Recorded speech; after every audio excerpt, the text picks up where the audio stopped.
Bom dia, sejam todos bem-vindos. Vamos abrir nossas Bíblias no livro de Abacuque, capítulo 2. Esse é o primeiro desafio desta manhã, achar o livro de Abacuque em sua Bíblia, né? Você pode abrir em Mateus e ir voltando ali, que ele está bem no finalzinho do Antigo Testamento. Abacuque, capítulo 2, versículos 1 a 6. Então o Senhor me respondeu: escreva claramente a visão em tábuas, para que se leia facilmente. Pois a visão aguarda um tempo designado, ela fala do fim e não falhará. Ainda que demore, espere-a, porque ela certamente virá e não se atrasará. Escreva: o ímpio está envaidecido, seus desejos não são bons, mas o justo viverá pela sua fidelidade. De fato, a riqueza é ilusória, e o ímpio é arrogante e não descansa. Ele é voraz como a sepultura e como a morte, nunca se satisfaz, apanha para si todas as nações e ajunta para si todos os povos. Todos estes povos um dia rirão dele com canções de zombaria e dirão: ai daquele que amontoa bens roubados e enriquece mediante extorsão. Até quando isto continuará assim? Abacuque é o profeta que fez, segundo a nota da NVI, uma das afirmações de fé mais marcantes de toda a Bíblia. E essa afirmação de fé tão marcante em toda a Bíblia seriam os versículos 18 e 19 do capítulo 3, que diz assim: mesmo não florescendo a figueira e não havendo uvas na videira, mesmo falhando a safra de azeitonas, não havendo produção de alimento nas lavouras, nem ovelhas no curral, nem bois nos estábulos, ainda assim eu exultarei no Senhor e me alegrarei no Deus da minha salvação. Essa confissão de fé é ainda mais surpreendente quando nós observamos o contexto em que essa declaração foi proferida. A maioria dos livros proféticos, eles têm a característica de apresentar uma mensagem direta de Deus para seu povo. Mas Abacuque, embora seja um livro profético, ele tem uma peculiaridade. Ele não parece estar trazendo uma mensagem direta de Deus para seu povo. Quando nós observamos ali os curtos, os breves 3 capítulos do livro, nós percebemos que ele narra um diálogo entre Abacuque e Deus. Então, nós podemos observar ali que a estrutura literária do livro de Abacuque apresenta a seguinte forma. Pode passar para a gente o próximo slide, por favor. Primeiro, uma queixa de Abacuque. Em seguida, a resposta de Deus. Aí, a segunda queixa de Abacuque. E então, a resposta do Senhor. E, por fim, a oração de Abacuque, que conclui aí o livro no seu 3º capítulo. Essa estrutura literária é muito parecida com o livro de Jó. Claro que mais ali para o final, quando há essa interação, esse verdadeiro diálogo, né, entre uma pessoa e Deus. Não aquele miolo em que os amigos de Jó se manifestam. Em linhas gerais, Abacuque inicia o livro questionando a aparente inatividade de Deus diante da maldade que ele e seu povo estão sofrendo. É melhor colocar aqui?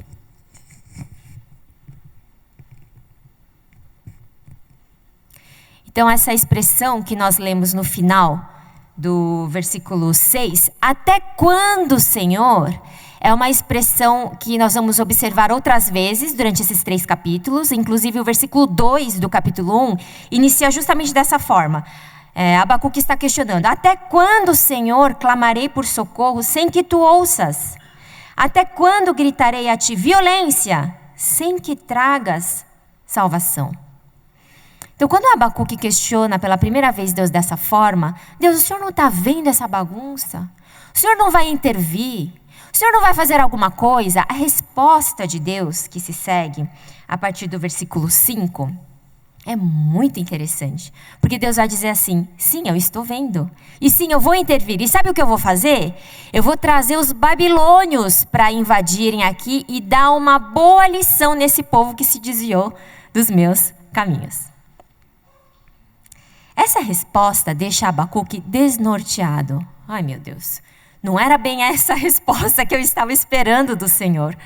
Como assim o Senhor vai usar um povo ímpio para corrigir o seu povo? Já não basta toda essa impiedade, violência, injustiça, corrupção, maldade que nós estamos vivendo aqui. O Senhor, além de não intervir, quer dizer, a maneira que o Senhor vai intervir é enviando um povo mais ímpio ainda, para dar um castigo no seu povo. E aí ele vai dizer no versículo 13 do capítulo 1 ainda: teus olhos são tão puros que não suportam ver o mal. Não podes tolerar a maldade, como se ele estivesse ensinando a Deus a ser Deus. Então por que toleras os perversos? Por que ficas calado enquanto os ímpios devoram os que são mais justos que eles? Eu imagino que muitos de nós estejamos fazendo esse questionamento, não é mesmo? A Deus. Nesses últimos meses, nesse último ano, com toda a maldade que nós estamos vivendo e de cujas consequências nós também estamos sofrendo como sociedade brasileira. Bom, a questão é que o diálogo de Abacuque e Deus, se ele tivesse terminado neste momento, ele não passaria de um simples desabafo, sim, acalorado e sincero, mas somente um desabafo. Eu imagino que se Abacuque estivesse vivendo nos nossos dias, ele estaria compartilhando em sua timeline as mesmas reportagens e notícias e vídeos de sequestros e assaltos e impunidade e corrupção e mais corrupção que nós mesmos temos postado e compartilhado nas nossas, talvez com os mesmos comentários indignados e desesperançosos que tem enchido também os nossos corações. Ali, a dificuldade que a sociedade em que Abacuque está vivendo enfrentava é justamente a dificuldade que nós enfrentamos hoje, em 2015. Aqui, mais especificamente no Brasil. Corrupção, impunidade, violência, injustiça, maldade. Parece que pouco ou quase nada mudou desde os anos mais ou menos 600 a.C., que é a época de Abacuque, até hoje. Entretanto, o que é interessante observar é a maneira como Abacuque vai reagir nessa situação, em que ele vê tanta maldade impune, e ele se aflige com a aparente inatividade e silêncio do Senhor. Ué, você não vai fazer nada? E aí nós vemos ali como é surpreendente a decisão que Abacuque toma no versículo 1 do capítulo 2 que nós lemos há pouco. Ficarei no meu posto de sentinela e tomarei posição sobre a muralha. Aguardarei para ver o que o Senhor me dirá e que resposta terei à minha queixa. Eu vou continuar olhando para o Senhor e eu vou esperar. Vamos ver o que Ele vai dizer. O pastor Luiz Saião, que muitos de nós já conhecemos, ele já esteve aqui dando palestras sobre diversos assuntos. Ele é teólogo, é linguista, hebraísta, e a tese dele do mestrado na USP de hebraico foi justamente a tradução e a análise do livro de Abacuque. Então, essa tese se transformou num livro, e eu recomendo aos irmãos, se chama O Problema do Mal no Antigo Testamento e o caso de Abacuque. Ele faz uma observação muito interessante ali no decorrer da sua análise. Ele diz o seguinte, que em sendo Deus o fundamento de toda a estrutura de pensamento do povo judeu, especificamente nos tempos bíblicos, não se pode esperar que qualquer elemento aparentemente fora de controle receba alguma explicação fora do conhecimento de Deus. Portanto, não existe ruptura com Deus por causa da experiência do mal, nem enquanto pecado, nem enquanto sofrimento. Não há sinais de ateísmo, dualismo ou politeísmo como tentativa de resolver o conflito. A resposta tende a estar em Deus. É aquela unicidade que a cultura hebraica possuía. Quando Deuteronômio 6 diz: ame ao Senhor seu Deus de todo o coração, alma e entendimento. Esse coração não é um estado de espírito, de ânimo, uma coisa que te arrebata e você fala: eu amo o Senhor. Esse coração, a palavra significa entranhas. Porque no pensamento judaico não dá para você dizer que serve a Deus, que você adora um Deus, e você fragmentar a sua vida e adorá-lo em alguns momentos e em alguns momentos não. Isso é inconcebível na cosmovisão judaica. Essa concepção que nós temos hoje, que é uma herança helênica, de que quando você vê uma tragédia acontecendo, você diz: não, então Deus não pode existir, né? Porque se ele existisse, ele não ia deixar isso acontecer. Isso é uma coisa, uma postura, uma visão absolutamente pós-moderna. O judeu não concebe dessa forma. Ali naquele contexto do Antigo Testamento, quando ele vê uma desgraça, qualquer que seja a desgraça, ele vai procurar o que Deus está dizendo a respeito. Porque nada no seu modo de ver e viver a vida pode estar desconectado de Deus. Parece que é isso mesmo que Abacuque está fazendo.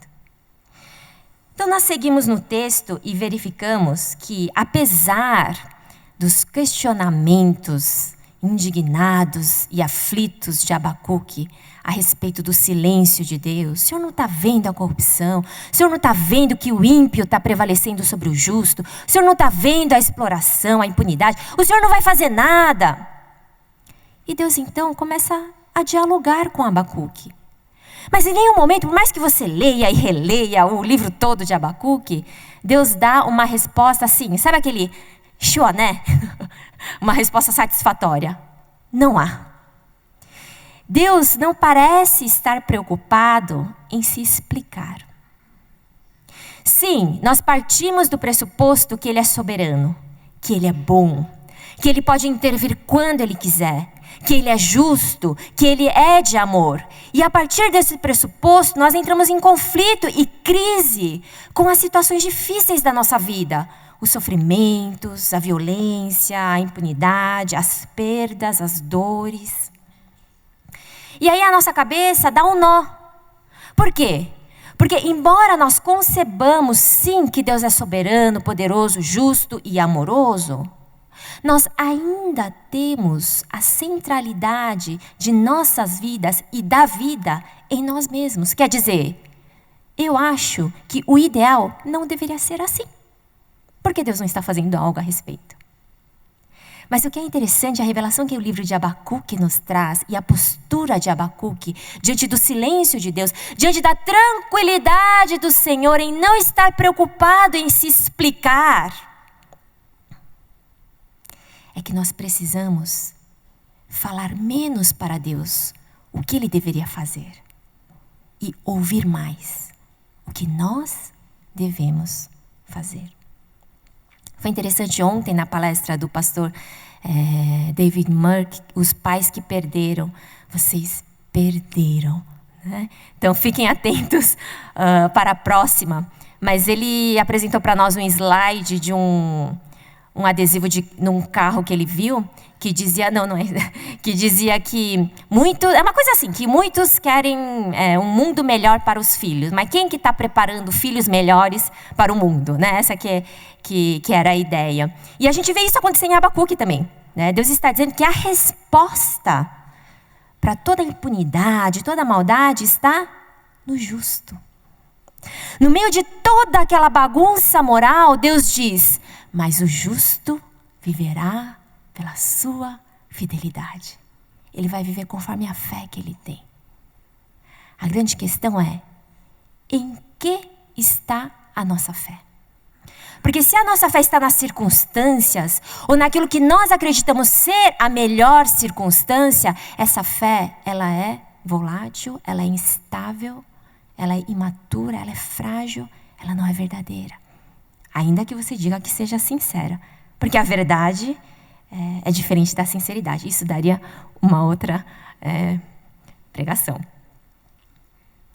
A nossa fé, para que ela seja inabalável, ela precisa estar baseada, firmada, precisa ser construída e estabelecida num parâmetro que é absoluto. A nossa fé precisa estar condicionada à pessoa de Deus. Talvez, quando nós observamos que Deus não está aflito para se explicar para Abacuque e dizer: então, meu filho, é porque eu estou deixando, sabe? Porque, na verdade, eu tenho um plano, né? Porque daqui mais para frente. Isso é a expectativa que nós temos quando nós questionamos o nosso Criador. Porque quando nós chegamos para Deus e dizemos: por que isso eu não entendo? Mas onde você quer chegar com isso? Essa atitude pressupõe que nós esperamos que Deus se explique para nós. Então, meu filho, desculpa, tá? Mas você segura as pontas só um pouquinho, porque dali no final vai dar tudo certo. Você aguenta um pouquinho, por favor? Você me desculpa? Isso é um absurdo. É um contrassenso. Como nós podemos questionar a Deus com essa ousadia? Não que quando nós nos derramamos diante de Deus e choramos para Ele e dizemos: Senhor, por quê? Ele vai dizer: cala a boca, eu sou soberano, Criador, não te interessa? Claro que não. Ele vai receber o nosso coração, Ele vai enxugar as nossas lágrimas. Mas para que nós permaneçamos firmes com a fé nele, é preciso que nós voltemos ao nosso lugar. Como Jó fez. É mesmo, né, Deus? Quem sou eu para te questionar? Então, por que Deus não está preocupado em se explicar, em explicar o motivo de por que Ele não intervém, os motivos porque Ele parece estar inativo ou em silêncio? Isso nos dá uma dica. Que talvez a cura para o nosso sofrimento e dor não esteja também condicionada à razão pela qual aquele sofrimento e dor acontecem em nossas vidas. Quer dizer, eu não preciso entender por que eu estou passando por tudo isso para poder ser curado e prosseguir. Porque se fosse, Deus estaria também aflito em se explicar, mas Ele não o faz. Afinal, nossa fé em Deus está condicionada a Ele mesmo. E por isso, independe e supera as circunstâncias. Aí, quando nós prosseguimos aí no capítulo 2, versículos 4 a 6, nós vemos que Deus nos traz duas grandes comparações. Pode mostrar para a gente, por favor. A primeira é entre os justos e ímpios. Os ímpios estão envaidecidos e seus desejos não são bons. O justo que vive pela fé, quem é? A Bíblia diz que não há justo, nenhum sequer. Paulo vai dizer mais para frente em Romanos que não é pelo cumprimento da lei que a gente é justificado. Aliás, Paulo mesmo vai citar esse versículo: o justo viverá pela sua fidelidade, várias vezes em sua carta. Ali em Romanos, depois em Gálatas, Efésios. Nós vamos ver esse versículo aparecendo em Hebreus também. O justo é aquele que foi justificado. É aquele que recebeu a graça de ser justificado. É aquele que foi alcançado pelos efeitos da obra que Cristo realizou na cruz. Esse é o justo. Esse é o justo que pode viver de acordo com a fé naquele que lhe concedeu essa graça da justificação. Portanto, a maneira como o justo pode viver pela sua fidelidade é quando ele primeiro reconhece, entende a justificação na sua própria vida e quando a sua fé está depositada naquele que o justificou.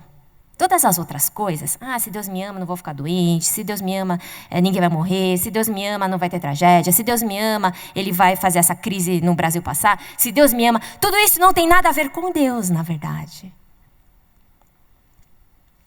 Mas comigo mesmo. A fé pela qual o justo deve viver e que vai salvá-lo e mantê-lo em santidade e separado, com esperança, a despeito das circunstâncias, é a fé em Cristo, é a fé nele. O segundo parâmetro de distinção aí, de comparação que Deus faz, entre os objetos de fidelidade, que é a respeito do que nós estamos falando aqui.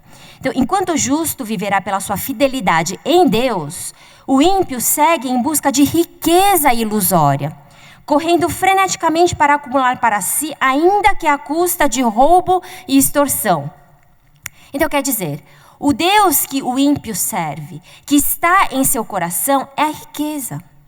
Por isso que dali vão surgir tantas maldades, porque são as maneiras que o ímpio vai encontrar de alcançar o Deus que ele serve, as riquezas. Então, se precisar, ele vai roubar mesmo, se precisar, ele vai extorquir mesmo, ele vai mentir mesmo, vai explorar mesmo, porque, ao final de contas, ele está prosseguindo para um alvo, e esse alvo é a riqueza. Mas Deus está alertando, essa riqueza é ilusória, ela é passageira.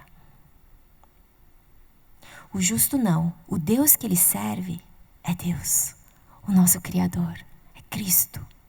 Então, a maneira de se chegar a Ele é em obediência, em santidade, em compromisso, em humildade. Talvez a dificuldade seja porque gostaríamos que o Deus a quem servimos fosse Jesus. Mas no fundo, o Deus que estamos servindo são as riquezas ilusórias deste mundo.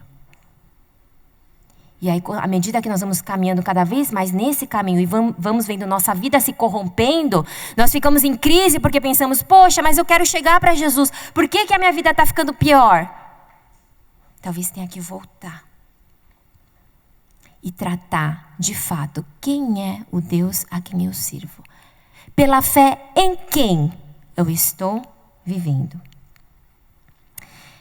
Ainda que o mal, o sofrimento, as dificuldades sobrevenham em princípio a ímpios e justos, certamente Deus separa o seu povo. É isso que Deus está dizendo aqui. Fica tranquilo. Eu estou sim no controle. Por um momento parece que é tudo igual. Está todo mundo sofrendo a mesma maldade. Parece que Deus não está socorrendo a ninguém. Mas Deus está dizendo, mas eu estou vendo. Eu discerno o justo do ímpio. Essa discriminação faz parte da natureza de Deus, porque Ele é totalmente santo. Então não é que Deus está escolhendo quem Ele vai abraçar e quem Ele vai salvar, mas é que a sua natureza de santidade e perfeição não admite a comunhão com o pecado. Então, quando Ele aparece, já separa, entendeu? Como quando a gente liga a luz. A luz e as trevas são automaticamente distinguidas. E aí isso me fez lembrar da devocional que nós fizemos nessa semana, em Êxodo 8, 22, 23, quando Deus envia ali a praga dos enxames de moscas. E pela primeira vez, então, Ele vai dizer no versículo 23, farei distinção entre o meu povo e o seu. Ele separa. Ou você é meu povo, ou você é seu. Ou o Deus que você serve, a fé que você deposita está nas riquezas que são ilusórias e você caminha em corrupção para alcançá-las, ou o Deus a quem você serve é Cristo e você está caminhando em obediência e santidade, porque Ele é o alvo que nós queremos alcançar. É muito interessante que você vai lendo o livro de Abacuque e aí vem, né? Ele começa, até quando, Senhor? Aí Deus fala, então, eu vou mandar os caldeus, eles vão arrebentar, vocês vão aprender. Aí, mas Deus, você não é um Deus santo, justo, como que você vai permitir isso? E aí vem nesse diálogo e Deus começa a falar e ao invés de dar uma resposta satisfatória, ao invés de explicar por que Ele não está intervindo, por que Ele não está fazendo alguma coisa, por que Ele não está punindo o mal e abençoando o justo, Ele parece que só está descrevendo ali o que acontece e de repente, quando entra no capítulo 3, Abacuque fica bem. E aí ele começa a dizer, não, o Senhor é poderoso, o Senhor é bom mesmo. E aí ele encerra com aquela chave de ouro, ainda que a figueira não floresça, que a vide não dê os frutos, que não tenha bois nos pastos, ovelha no curral, alimento nas lavouras, ainda assim eu vou adorar o Senhor e eu vou me alegrar nele. Aí eu fico procurando, mas qual que foi ali a palavra reveladora que converteu o coração de Abacuque? Porque o cara reclamão, de repente virou um adorador incondicional. Aonde que está? E eu não acho. O que faz Abacuque mudar completamente a sua postura diante de Deus. Eu acredito que a dica está no versículo 1 do capítulo 2, que nós lemos aqui 2 vezes. Eu vou esperar o Senhor. Eu vou só ficar olhando Ele para ver o que Ele diz. Parece que as circunstâncias não mudaram. Está tudo igual. Mas o Abacuque achou Deus. Ele achou Deus no meio daquela bagunça. É como se, na verdade, Abacuque não estivesse tão preocupado com o que Deus vai fazer a respeito dessa bagunça. Afinal, isso é problema dele. Ele é Deus. Abacuque estava aflito porque ele não estava achando Deus. Aonde Deus está? Será que Deus pode estar aqui no meio dessa bagunça? E quando ele acha Deus, ufa, posso ficar tranquila, porque eu achei Deus. Ele vai cuidar do resto. Então ele volta para o seu lugar. Aquele questionamento ousado, querendo dizer para Deus como Deus deve ser. Você não é santo, você não é bom. Agora voltou para o seu lugar. Mostra pra gente a próxima citação, por favor. Tem um livro que eu queria recomendar, ele é muito bom. O Erro de Narciso. É um livro que foi publicado por uma editora de filosofia, mas o autor é cristão e ele nos ajuda, ele nos leva numa jornada de introspecção, de encarar o meu próprio ego, orgulho, minha falência, né? E é muito interessante. Então, para aqueles que gostam de ler, gostam de poesia, de filosofia, esse livro é demais. Em um momento ali ele vai dizer o seguinte: não é quando estamos repletos que sentimos melhor nossa independência. Essa independência, na verdade, ele está falando aqui das circunstâncias que não dependem de nós, né? Somos independentes das circunstâncias. É no despojamento e no abandono. Certamente é isso que os estoicos quiseram dizer e o que pode depender de nós se não conservar ainda a confiança na vida quando a alegria de viver nos é recusada. O que ele está dizendo é aquilo que o Evangelho nos diz, que somente vamos compreender e receber a revelação da cruz quando entendermos o quanto necessitamos dela. Então, talvez a dor, o sofrimento, a crise, a perda, as dificuldades sejam não a manifestação do silêncio e o abandono de Deus, mas uma oportunidade de encontrarmos Deus numa condição de dependência, numa condição de reconhecimento do quanto precisamos dele. E a prova dos 9 é essa, né? Será que para mim, como Abacuque, no meio daquela decadência e bagunça moral, sem esperança, encontrar a Deus é suficiente? E deixar que Ele resolva como Ele quer resolver? Ou para mim, não, peraí, depende, né? Deus, e aí, o que o Senhor vai fazer a respeito? Porque dependendo de como o Senhor vai resolver essa situação, eu continuo te seguindo ou não? Se ainda essa é a nossa atitude, nós não estamos preparados para a revelação da cruz, do amor, da graça. Não estamos preparados para sermos justificados e vivermos de acordo com a fé naquele que nos justificou. Parece que quando Abacuque encontrou Deus em meio à desolação da realidade que o frustrou e o fez questionar a Deus, sua fé foi fortalecida. Não porque a realidade tivesse sido transformada, mas porque ele havia encontrado Deus no meio do sofrimento. Poder encontrar a Deus no meio do sofrimento, ou em outras palavras, encontrar a Deus a despeito do sofrimento, prova que o caráter santo, justo e amoroso de Deus é absoluto. É nesse Deus absoluto que depositamos a nossa fé. Outro importante exemplo do justo que viveu pela sua fidelidade são os amigos de Daniel. Essa é uma passagem que é muito especial para mim, que eu amo demais, que eu sei que eu já falei aqui inúmeras vezes, mas eu continuo falando.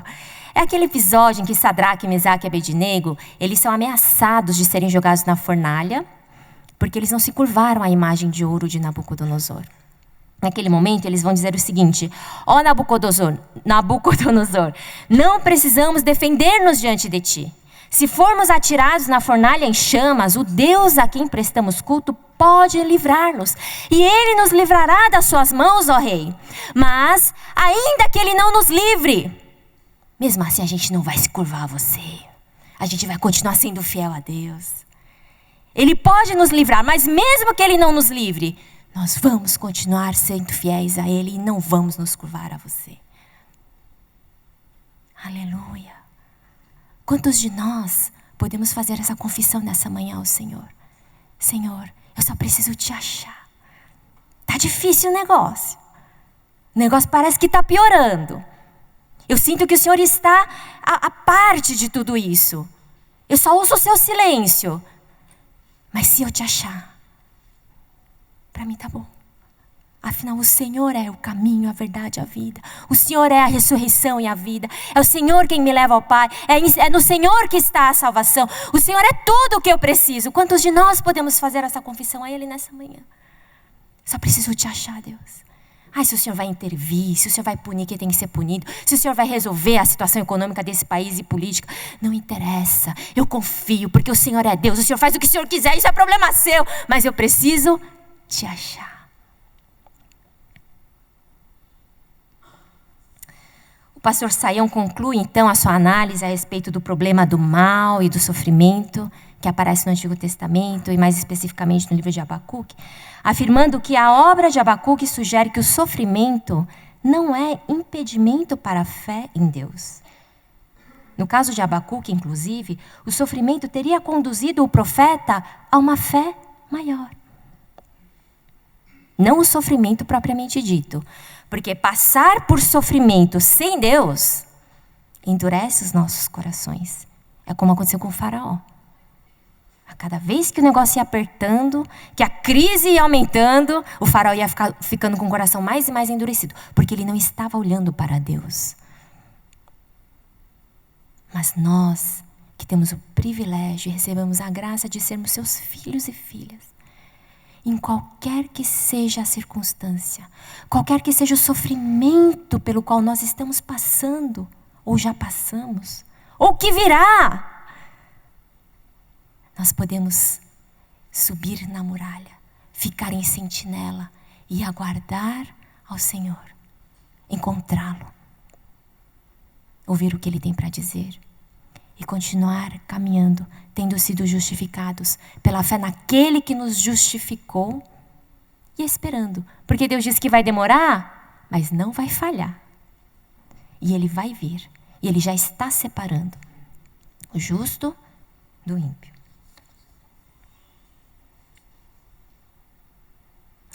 Aquele que tudo sofreu, Cristo, Ele está dizendo para nós: eu sei do seu sofrimento, eu conheço a sua dor e eu sou a resposta para a sua dor, o seu sofrimento, para a crise que for, a perda, a dificuldade. Eu sou a resposta. Que nós possamos fazer essa confissão para Ele nessa manhã. Jesus, quero te achar. E em encontrando-o, que possamos nos satisfazer nele. Reconhecer que Ele é tudo o que nós precisamos. Que a fidelidade, a confiança e a fé nesse Deus, que jamais pode negar-se a si mesmo, como um Deus de amor, de justiça, de santidade que Ele é, ajude os seus justos, a nós, a sermos salvos e vivermos por essa fidelidade. Amém?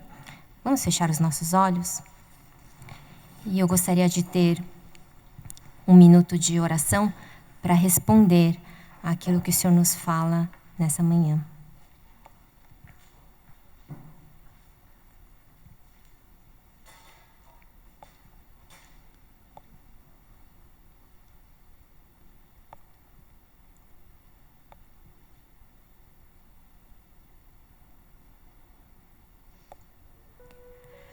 Mesmo não florescendo a figueira e não havendo uvas nas videiras, mesmo falhando a safra de azeitonas, não havendo produção de alimento nas lavouras, nem ovelhas no curral, nem bois nos estábulos, ainda assim, eu exultarei no Senhor e me alegrarei no Deus da minha salvação.